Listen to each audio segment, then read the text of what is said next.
Bonjour les enfants, bonjour les parents. Alors on se retrouve pour les bons trucs de Jojo Lapin, chapitre 2. Ah, je vous montre un peu la couverture. J'avais pas vu que vous l'avez pas vu en entier. Avec les petites souris, ça vous plaît? Allez, c'est parti. Chapitre 2, Cricri la perdrix. Un soir, Comperlou rentrait de la pêche. Il portait sur son épaule un sac plein de beaux poissons argentés. La pêche avait été excellente. Tout en marchant, le loup songeait. Quel délicieux dîner je vais faire. Cette idée le réjouissait. Il y avait si longtemps qu'il n'avait pas mangé de poisson. Soudain, à quelques mètres devant lui, il aperçut Cricri la perdrix qui traversait un champ de blé. Le loup se sécha les babines. Pensa-t-il, s'il y a une chose que j'aime autant que le poisson grillé, c'est bien une belle perdrix rôtie. Ce soir, celle-ci va tomber dans mon assiette. Sans faire de bruit, il posa son sac dans le fossé et s'avança dans le champ de blé. Quelqu'un l'observait, caché dans un buisson. Et ce quelqu'un était Jojo Lapin. Quand Jojo vit le loup marcher dans les blés, il sortit du buisson et écarquilla les yeux pour mieux voir. Cricri la perdrix venait d'apercevoir le loup.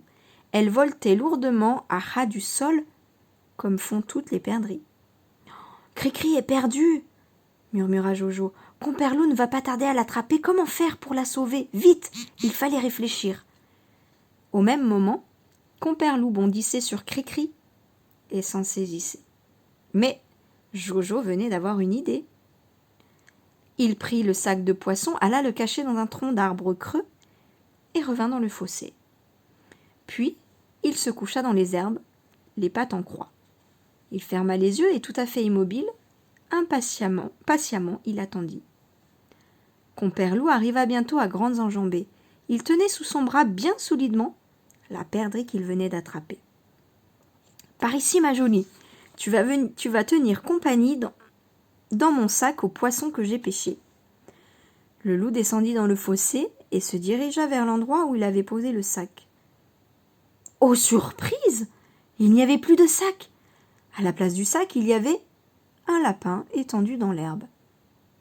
Un lapin qui semblait dormir. « Comme c'est étrange !» se dit le loup. « Je croyais avoir laissé mon sac ici. J'ai dû me tromper. Il doit être un peu plus loin. Ça ne fait rien, patience. Je le chercherai tout à l'heure. Pour l'instant, je vais m'emparer de ce lapin. Je le mangerai demain à mon déjeuner. On peut dire que j'ai de la chance aujourd'hui. Quelle belle journée, vrai, quelle belle journée !» Sans lâcher la perdrix, Comperlou se baissa pour attraper le lapin endormi. Mais celui-ci parut brusquement se réveiller. Hop, il sauta au visage de Comperlou.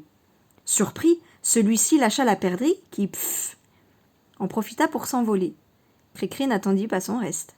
Elle s'enfuit à travers champs. « Merci, Jojo Lapin !» cria-t-elle, car elle avait compris la ruse de son ami. Comperlou, lui aussi, comprit lui aussi qu'on venait de lui jouer un bon tour. Avec un hurlement de rage, il se précipita sur Jojo, mais celui-ci lui échappa et hop, il partit en bondissant sur le sentier du village. « Rends-moi au moins mon sac de poisson !» lui cria le loup en se lançant à sa poursuite. « Cherche-le, il est près de toi !» répliqua Jojo sans s'arrêter de courir. Le loup cessa sa poursuite.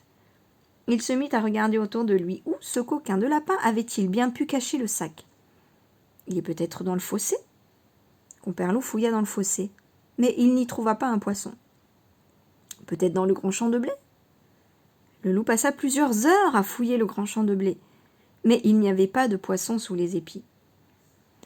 Enfin, il pensait au tronc d'arbre creux, mais il était si fatigué d'avoir tant cherché qu'il se dit « Tant pis, je n'irai pas voir dans ce tronc creux, j'attendrai demain. » Il se contenta de se traîner jusque chez lui, où il ne mangea ni poisson, ni perdrix, ni lapin. Il se coucha tout bêtement sans dîner. Jojo lui revint se promener dans le bois à la tombée de la nuit. Il marcha en sifflotant jusqu'au tronc d'arbre creux. « Voyons si Comperlou a suivi mon conseil. » Jojo tendit la patte dans le creux. « Oh, merveille ! Le sac de beaux poissons était toujours là, pauvre loup. On a beau lui expliquer où sont les choses. Jojo Lapin prit le sac et se mit à réfléchir. Avait-il le droit d'emporter les poissons chez lui? Pourquoi pas? N'avait-il pas dit à Compère-Loup où trouver le sac? Si le loup l'avait laissé dans le bois, c'était sans doute qu'il n'en voulait pas. Peut-être n'aimait-il pas le poisson après tout. Et c'était dommage de laisser perdre une si belle pêche. Bof, se dit Jojo en chargeant le sac sur les épaules. Je vais les faire frire, je vais les manger, et j'enverrai au loup une jolie carte de remerciement. On verra bien comment il prend les choses. Eh bien, croyez-le si vous voulez, Compère Loup prit les choses très mal. Ah, ce Jojo Lapin. Merci Jojo pour encore une nouvelle aventure. Allez, on se retrouve tout de suite pour le chapitre 3.